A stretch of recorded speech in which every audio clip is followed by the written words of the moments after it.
cungkring dan tidak lolos masuk seleksi sebagai superhero bagian dari Avengers. Padahal layak menjadi bagian superhero. Ini buktinya.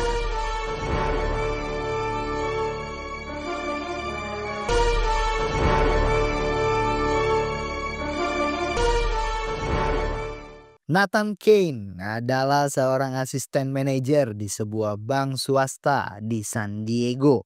Seorang introvert, pemalu, tetapi Nathan sebenarnya hatinya sedang gugup jika melihat karyawan baru bernama Sherry. Merupakan seorang kasir di bank tempat Kane bekerja. Dari tatapan Nathan, Sherry juga mengetahui bahwa bosnya selalu gugup saat melirik dirinya. Apakah akan menjadi sebuah histori cinta seperti film FTP di dalam SCTV?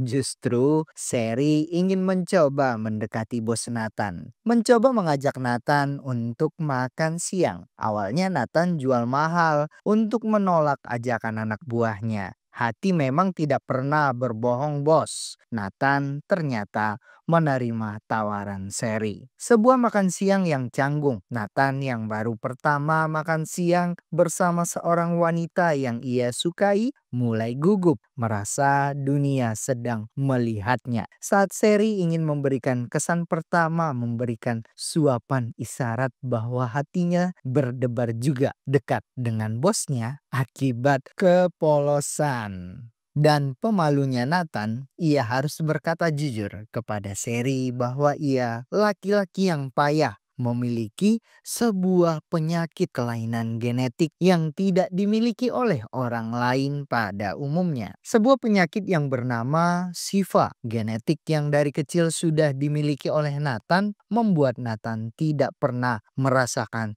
sakit, panas, ataupun dingin sampai rasa enak meskipun Sherry sudah memberikan suapan kue pie sebagai kesan pertama. Sebuah pertemuan yang mencengangkan.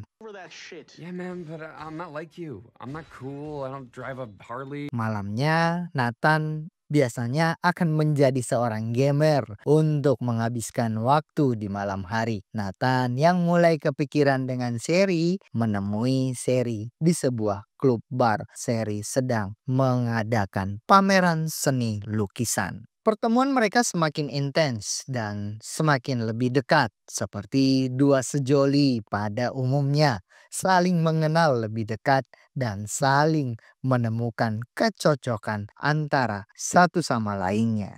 Yang berakhir di kamar tidur dong, tentu di kamar tidur sang asisten manajer. Sexy on the cover, I knew it, and it was romantic, semi-fantastic. Still love a lover. Kebahagiaan itu terus mulai melengkapi kehidupan Nathan. Saat berangkat kerja, Nathan mulai merasa berbunga-bunga, bahagia. Dunia FTV ini sepertinya sudah mulai mendekatinya. Apakah itu benar-benar akan terjadi di dunia nyata? Saat Nathan ingin mengajak Sherry untuk makan siang lagi, sebuah kejutan masuk ke dalam bank. How can I help you? Tiga sinterklas datang tanpa diundang, langsung disambut oleh sang manajer dengan ramah. Justru suara tembakan mulai dikeluarkan. Pertanda seluruh yang ada di dalam bank untuk tiarap karena ini adalah sebuah percobaan perampokan. Sang manajer ditarik ke ruangan brankas untuk memberikan kode, tapi ia masih bersikuku untuk tidak memberikan kode akses brankas. Kesabaran sinterklas yang sudah tidak tahan dengan kelakuan manajer tersebut, manajer itu pun dihabisi di depan mata Sherry dan di depan mata Nathan.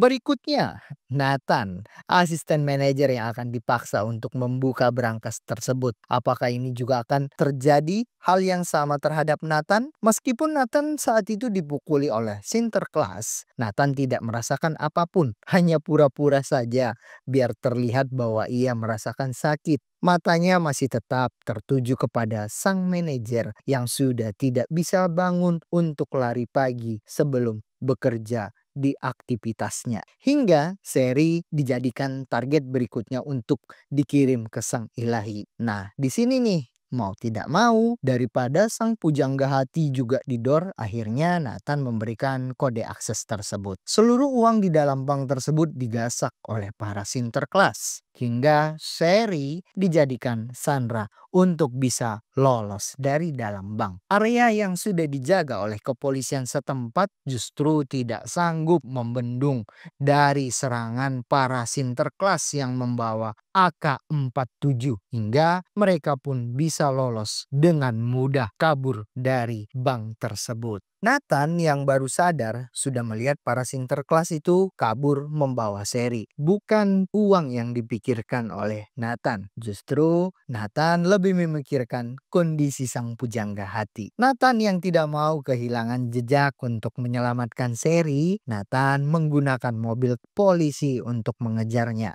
Sinetron FTV itu hanya halusinasi saja. Justru kondisinya berbalik menjadi mencekam. Harus Nathan alami. Ada 2 mobil yang digunakan para Sinterklas ini untuk kabur. Membuat Nathan juga bingung. Mereka menyandra Sherry di mobil yang mana dan mobil mana yang harus Nathan ikuti. Ternyata Nathan salah. Ia justru mengikuti mobil yang tidak ada Sherry-nya. Meskipun begitu, Nathan tetap mengejar Sinterklas ini hingga mereka terjebak di belakang sebuah gedung yang sedang ramai kuproy yang bekerja. Sinterklas masih bisa lolos dan masuk ke dalam dapur restoran hingga terjadilah perbakuhan taman di antara mereka. Pembuktian menjadi Avenger mulai terlihat meskipun sebenarnya Tony Stark tidak tertarik dengan Nathan Kane untuk menjadi tim Avenger. Disinilah superhero Nathan itu ditunjukkan. Saat pistol yang masuk ke dalam penggorengan minyak goreng KFC, Nathan yang berani mencelupkan tangannya ke dalam minyak tersebut tanpa pikir panjang. Sinterklas dibuat tidur dengan lelap oleh Nathan, bukan superhero, tetapi penyakit yang membuat ia tidak merasakan apapun dalam penggorengan yang panas tersebut. Nathan mulai kesulitan untuk mencari jejak Sherry. Tidak habis akal juga sih, ya namanya juga anak pintar. Nathan meminta tolong kepada temannya untuk menemukan siapa pembuat tato Sinterklas yang ia habisi. Sepertinya jejak pencarian cinta dalam FTP itu bisa dimulai dari sebuah gambar tato. Mungkin bisa terjadi ya. Siapa tahu mereka mengenal para perampok ini. Quit drinking. No. Polisi yang menyelidiki kasus ini justru berprasangka buruk ke Nathan. Jangan-jangan asisten manajer ini juga sebenarnya menjadi bagian dari perampokan ini karena ia juga kabur menggunakan mobil polisi. Hanya Nathan yang tahu kode brankas bank. Besar kemungkinan Nathan bersengkongkol dengan para Sinterklas. Berkat dari informasi temannya Spider-Man, Nathan mendapatkan sebuah alamat jasa pembuatan tato. Sesampai di tempat tersebut, awalnya Nathan meminta ingin dibuatkan tato persis seperti yang ia minta yang ada di handphonenya. Nathan sebenarnya kan anak gamer ya, bukan seorang detektif atau profesional killer. Pasti gelagatnya pasti ketahuan. Akhirnya perbakuhan taman pun terjadi di antara mereka. Dengan penyakit uniknya Nathan, ia pun menghabisi manusia jelmaan beruang kutub yang besar itu.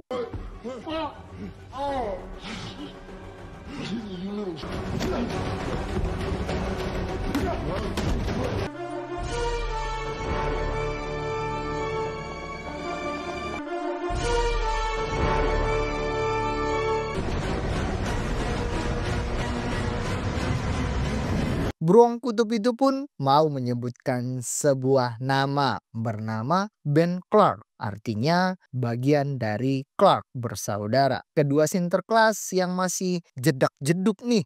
Karena sampai hari ini teman mereka Ben belum kembali ke gudang tempat mereka bersembunyi. Andre sebenarnya merupakan saudara dari Ben. Mencoba mencari Ben ke rumahnya. Siapa tahu Ben ada di rumah sedang makan ayam penyet ataupun KFC yang dari restoran tempat berbaku hantam tadi. Di waktu yang sama, Nathan yang mendapatkan nama asli salah satu dari Sinterklas langsung mengetahui alamat rumah dari Ben. Nathan yang awalnya tiba di rumah Ben mencari dan menyusuri tempat tersebut untuk mengetahui jangan-jangan Sherry disandra di rumah itu. Rumah penjahat nih guys, rumah Ben, bukan sembarang rumah yang mudah dimasukin oleh siapapun. Rumah ini banyak menyimpan perangkap dan jebakan yang mematikan untuk orang normal pada umumnya. Cuman karena Nathan adalah manusia hero setengah yang akan menuju Avengers,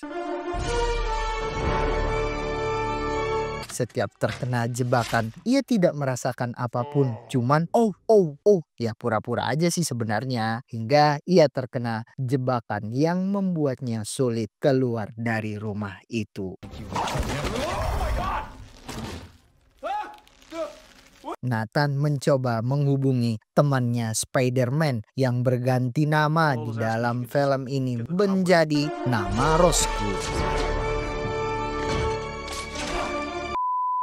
Nathan meminta tolong ke Roscoe untuk membantunya agar bisa keluar dari rumah Ben. Roscoe cuman membutuhkan waktu yang mepet untuk sampai ke rumah Ben sebelum Andre datang. Justru Andre keduluan lebih awal tiba di rumah itu. Sudah melihat Nathan bergelantungan seperti kelelawar yang sedang tidur di siang bolong. Setelah Andre mendapatkan telepon dari temannya bahwa di dalam televisi diinformasikan Ben telah meninggoy. Yang melakukannya adalah seorang petugas bank yang menggunakan jas. Andre langsung mengetahui siapa orangnya. Sebelum Andre yang ingin menghabisi Nathan, Andre mencoba memainkan game-game pembawa maut untuk mengantarkan Nathan. Game yang akan membuat Nathan meminta tolong dengan teriakan sekeras-kerasnya. Padahal Nathan hanya berbohong kesakitan saja. Hanya mendramatisir saja sih sebenarnya. Peran ini kan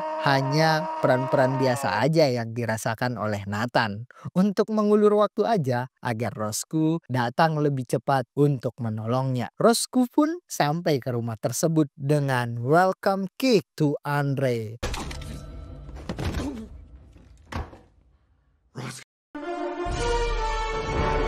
Merupakan salah satu teman Spider-Man, merasa sudah menjadi bagian Avenger seperti temannya Peter Parker membantu orang-orang yang tidak mampu. Andre keburu sadar dan terjadilah perbaku hantaman di antara mereka.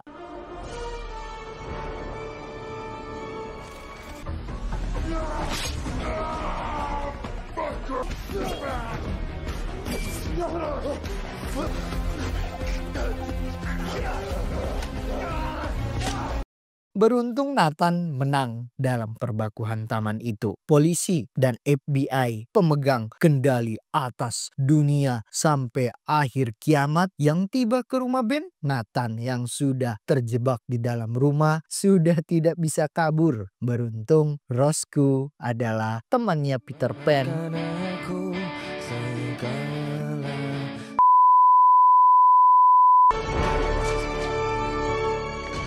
Peter Parker ternyata sudah punya ide. Bisa mengelabui para kepolisian dengan berpura-pura menjadi Nathan dengan kabur menggunakan Vespa otentik dengan menggunakan helm yang tertutup. Komen ya guys, ini Vespa tahun berapa sih dan tipenya apa ya? Rasanya saya ingin beli nih Vespanya. Hehe.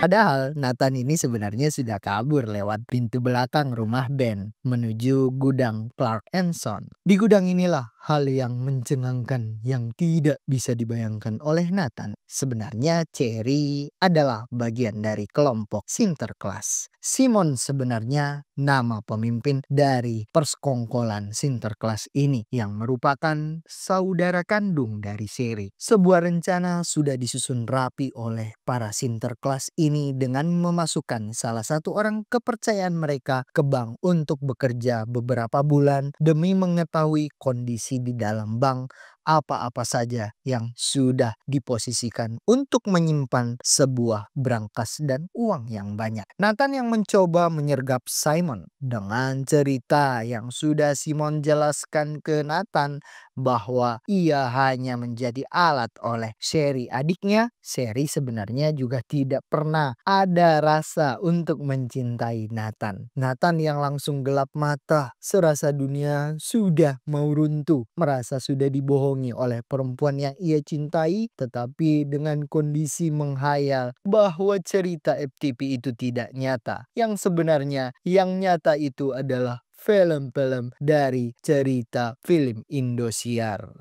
Kamu jangan pura-pura deh. Udah tahu anak-anak kita sakit perut.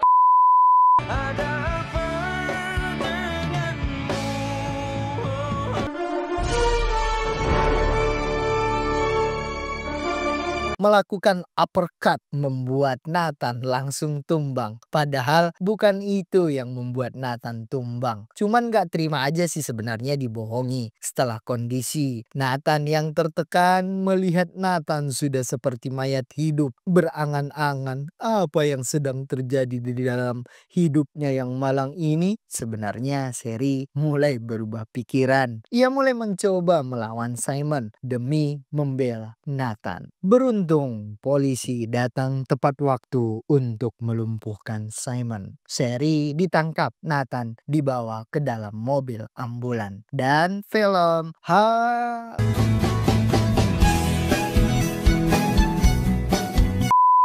FTV tidak seberending itu, teman-teman. Belum selesai ya filmnya. Ternyata si Simon ini juga masih hidup. Susah juga ternyata matinya dan langsung menembak salah satu polisi yang bertugas saat itu. Lagi-lagi Simon berhasil kabur menggunakan mobil ambulan. Sherry yang langsung membantu polisi yang terkena luka tembak untuk mengejar Simon. Hanya Sherry yang tahu kemana Simon akan kabur. Simon yang kabur menuju pelabuhan dengan membawa uang perampokan tanpa ia sadari bahwa ia membawa ambulan yang Nathannya masih ada di dalam. Selama perjalanan menuju pelabuhan, terjadi juga sih perbakuan taman antara Simon dan Nathan di mobil itu. Kamu jangan pura-pura deh. Udah tahu anak-anak kita sakit.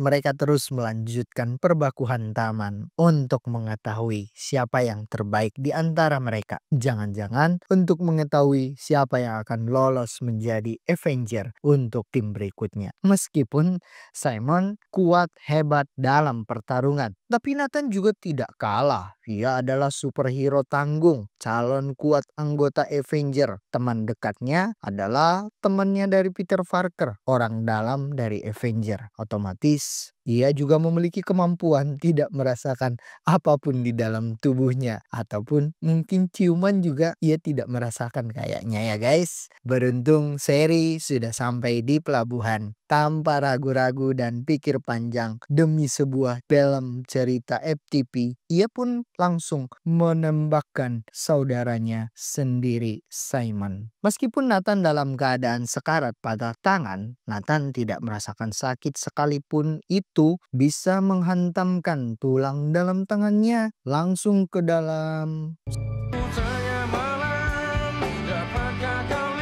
kalau mau lihat seluruhnya tonton aja filmnya ya guys ya. Simon benar-benar akhirnya dipanggil oleh sang ilahi. Sherry dan Nathan akhirnya tersenyum menunjukkan pembuktian cinta Sherry ke Nathan benar-benar tulus. Setelah 1 tahun kemudian Nathan dan Sherry akhirnya dinner kembali di dalam penjara cinta dan melanjutkan cerita FTP itu kembali dan film pun habis. Terima kasih sudah menikmati cerita film NSTP. Apa yang akan kami ceritakan lagi kepada teman-teman? Komen aja ya guys ya di bawah biar nanti kita bisa carikan filmnya, nanti kita tayangkan ya guys. Biar nggak capek nonton aslinya. Biasanya nontonnya bisa 1,5 jam bahkan 2 jam ya guys ya. Dan jangan lupa subscribe, like cerita dari film NSTP. Bye bye.